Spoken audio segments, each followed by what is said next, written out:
Hello, folks. Welcome to Kudlow. I'm Larry Kudlow. All right, House Speaker Kevin McCarthy has declared an impeachment inquiry on the Biden family's culture of corruption. So, as a non-lawyer, I thought I'd make a little list, maybe to assist the House efforts in my own very small way.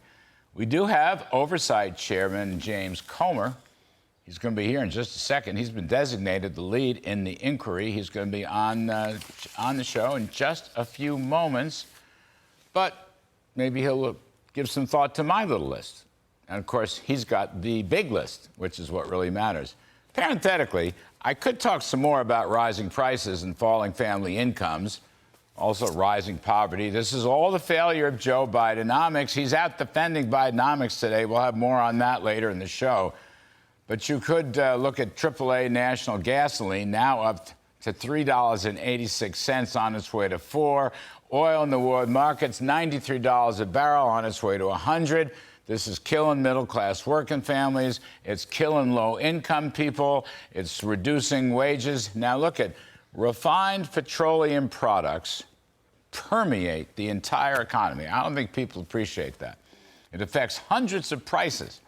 And Joe Biden's war on fossil fuels has cut production, jacked up the prices of almost everything, and played right into the hands of the OPEC Plus crowd.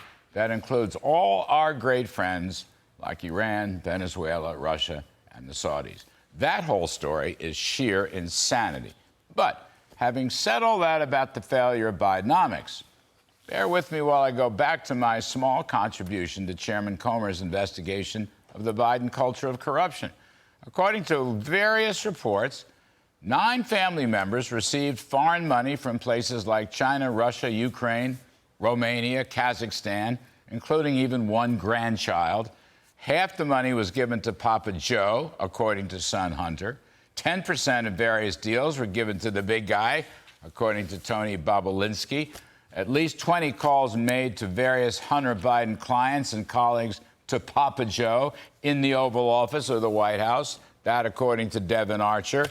Senior IRS whistleblowers testified to repeated examples of political interference by the Justice Department and the FBI in their various tax investigations of Hunter and his companies. By the way, Hunter just got busted today on 3 counts of felony gun charges with a maximum penalty of 25 years in prison.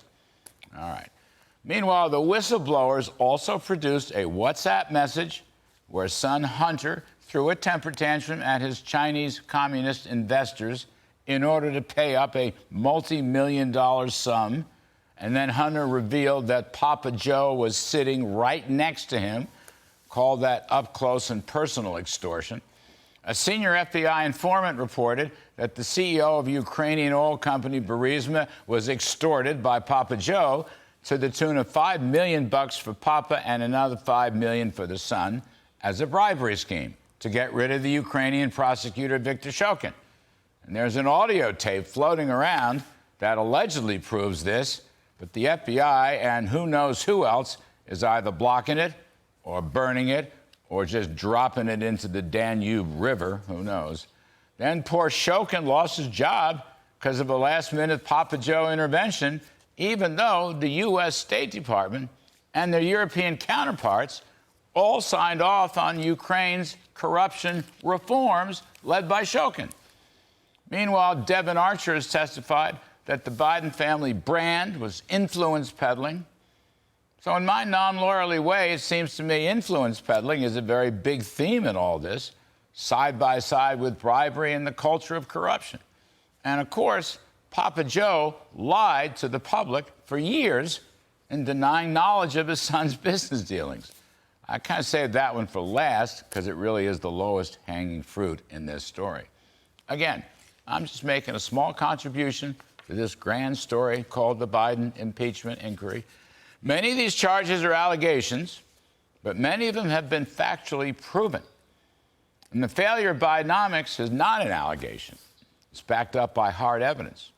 But charges of bribery, extortion, influence peddling, politicalization of our justice system, and the corruption in the Justice Department and the FBI Those are far greater crimes against American democracy and far worse than the breakdown of Bidenomics. And that is my riff.